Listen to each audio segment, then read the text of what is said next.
مرحبا أصدقائي الكرام، وتحية حب وسلام إليكم جميعا. أهلا بكم إلى حلقة جديدة من برنامج وثائقيات غامضة. سنتحدث في هذه الحلقة عن معركة الإسكندر المقدوني في غزة وقتال أهلها الشديد وشجاعتهم وقائدهم العظيم باطش الجبار، وما هو دور اليهود في نجاح الإسكندر أخيرا وتمكنه من احتلال مدينة غزة بعد أن تعرض لإصابة قاتلة كادت أن تودي بحياته. كان الإسكندر المقدوني وجيوشه الجرارة يطوفون بقاع الأرض بكامل عتادهم وعدتهم حتى بلوغه عمق الأراضي الفارسية، واحتل كل أرجاء الإمبراطورية الفارسية كما سبق وتحدثنا عن ذلك في الحلقة السابقة. سأضع رابطها لمن لم يشاهد الحلقة أسفل هذا الفيديو. وكما سبق وأشرنا أن الإسكندر المقدوني قد استطاع احتلال غزة بعد عدة مواجهات كاد أن يفقد روحه في إحداها عندما كان في طريقه إلى مصر وجزيرة العرب في القرن الرابع قبل الميلاد. ظن أنه سيدخل المدينة العربية بكل يسر وسهولة، كما فعل في كثير من المدن والأراضي من قبل المتاخمة لسواحل البحر الأبيض، لكنه فوجئ بدفاع ومقاومة أهالي غزة وملكهم العربي باطش الجبار. وقد أصيب الإسكندر إصابة بالغة ظل يعاني منها 5 أشهر، كما ذكر ذلك الكثير من المؤرخين في أكثر من كتاب. وقد عرض الإسكندر المقدوني على الملك العربي باطش الجبار قيادة جيوشه التي سيغزو بها الجزيرة العربية، وحاول إغراءه بالمناصب والذهب والأموال، وبأنه سينصبه حاكما على الجزيرة العربية يتبع مملكة مقدونيا. ولكن هذا الملك العربي الشجاع لما فيه من المروءة والشهامة والوفاء لأهله وأرضه رفض عرض الإسكندر وإغراءاته، وفضل الموت بشرف بدلا من خيانة شعبه وأمته، وهو ما جعل الإسكندر يغير مسار الخطة ويتوجه من مصر إلى بلاد فارس ويترك الجزيرة العربية وأرض السعيدة إلى آخر المطاف. إذن عزيزي المشاهد، لا بد لنا أن نعرف أولا من هو ملك غزة باطش الجبار، ولماذا لم يقبل بإغراءات الإسكندر المقدوني. ذكر الجغرافي الروماني أريانوس أن ملك غزة كان اسمه باتس باليونانية، ومعناها بالعربية باطش، وهو باطش الجبار. وقد ورد اسم هذا القائد في نقوش نبطية تصفه بالشدة والبأس. فبمجرد سماعه بقدوم جيش الإسكندر بدأ يعد العدة ويجهز المدينة لحصار طويل، ولم يفكر بالاستسلام ولو للحظة. أخذ الإسكندر وجيشه يسقطون المدن والأراضي الواقعة على ساحل البحر الأبيض المتوسط. فبعد سيطرتهم على الأناضول التقى بالجيش الفارسي وملكهم دار الثالث في المعركة الشهيرة إيسوس، ولم يلبث الفرس أن هزموا وهربوا إلى بلادهم. بعد ذلك بدأ الإسكندر المقدوني بالتقدم نحو أراضي بلاد الشام الواقعة على ساحل البحر الأبيض المتوسط. وكان الفينيقيون والكنعانيون العرب أغلب سكان بلاد الشام، وبالرغم من الصراعات الداخلية الكبيرة التي كان يعانيها الكنعانيون والفينيقيون، فقد لقي الإسكندر منهم مقاومة قوية، وخاصة في مدينتي صور وغزة.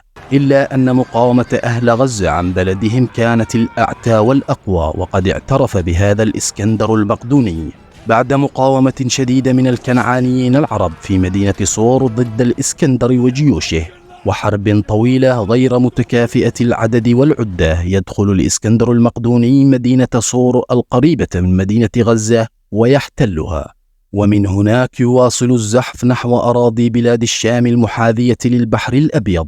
وفي طريقه لقي اليهود في القدس، وقد سلموا له الأمر مباشرة، بل واستضافوه وأكرموه وحرضوه على الكنعانيين العرب أشد تحريض، وكما هي عاداتهم في المكر والتزييف واستخدام الدين للأهواء الشخصية.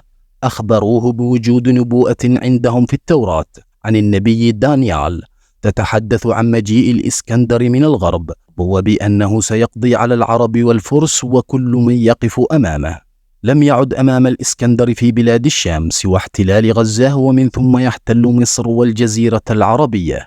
لم يكن الإسكندر المقدوني وجيشه العرمرم يعلمون أنهم سيقضون شهورا عديدة في محاولة السيطرة على مدينة الشجاعة والصمود منذ قديم الزمن. يقول أبو الجغرافيا هيروديت كما يسميه فلاسفة اليونان أن سكان غزة وسيناء وشرق نهر النيل كانوا عربا، وملكهم عربي يتبع مملكة حمير اليمنية.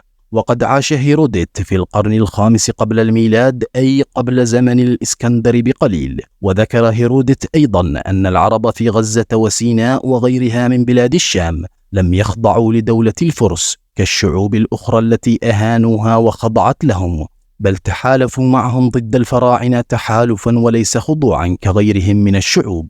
ولا صحة لما يقوله بعض المؤرخين من أن مدينة غزة أثناء غزو الإسكندر كانت خاضعة للفرس، وأن القائد الذي قاد المقاومة ضد الإسكندر كان فارسيا. كل هذا كلام فنده مؤرخو اليونان والرومان قبل المؤرخين العرب، وقد أكدوا أن بلاد الشام كلها ومدينة غزة تحديدا لم تكن في ظل حكم الإمبراطورية الفارسية، بل كانوا عربا أحرارا يتبعون مباشرة مملكة حمير وملكها العربي في اليمن. حاصر الإسكندر المقدوني وجيشه مدينة غزة طويلا، وحاولوا دخولها 3 مرات، وفي كل مرة يعودوا منهزمين وفيهم خسائر فادحة في الأرواح والعتاد.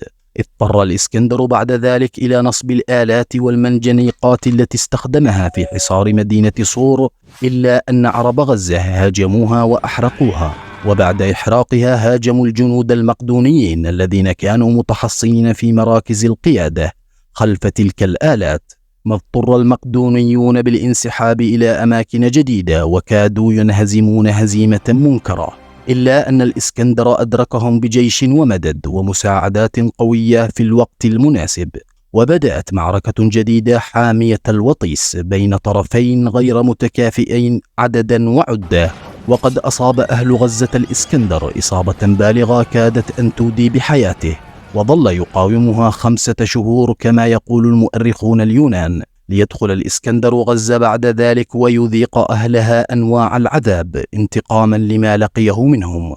وقد تعجب الإسكندر من صمود أهلها، فقد طلب منهم أن يتوسلوا منه الرحمة ليسمح لهم بالعيش، إلا أنهم فضلوا الموت على أن يخضعوا له.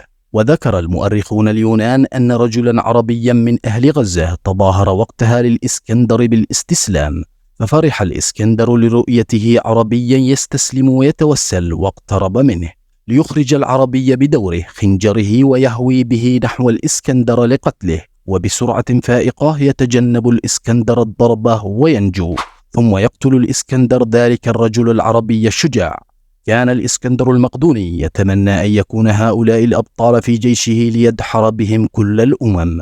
وقد عرض الإسكندر بعد دخوله غزة على ملكها باطش الجبار قبل قتله مناصب عالية في الجيش مقابل أن يخضع له وأن يكون تحت إمرته، إلا أن القائد العربي باطش الجبار يرفض ذلك رفضا قاطعا، ويفضل الموت على الاستسلام والخضوع للإسكندر. ليقوم الإسكندر بعدها بربط رجليه خلف حصان ويدور به حول المدينة حتى الموت.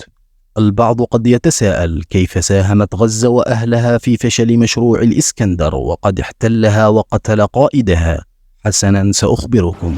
إن الشجاعة التي أبداها العرب وقائدهم في مدينة غزة والشموخ والعزة وعدم الخضوع أو الاستسلام للمقدونيين، وما لاقاه من العرب في غزة قيادة وشعبا من بسالة وشجاعة واستماتة في الدفاع عن بلدهم، حتى أنه كاد أن يفقد حياته، هي من أسباب توقف الإسكندر الأكبر عن غزو جزيرة العرب ومملكة حمير برا، وتوجه نحو بلاد فارس. فإذا كان حاله هذا مع مدينة عربية واحدة تابعة لمملكة عربية كبيرة، فكيف سيكون حاله في جزيرة العرب وموطنهم الأول، وفي كل أراضي مملكة حمير اليمنية العظيمة؟ وفي الختام أتوجه بالشكر الجزيل لكل من اشترك معي وأعجب بالفيديو، كما أتوجه بالشكر للأستاذ جمال عثمان على جمعه لهذه المصادر التاريخية الموثوقة. دمتم سالمين، إلى اللقاء.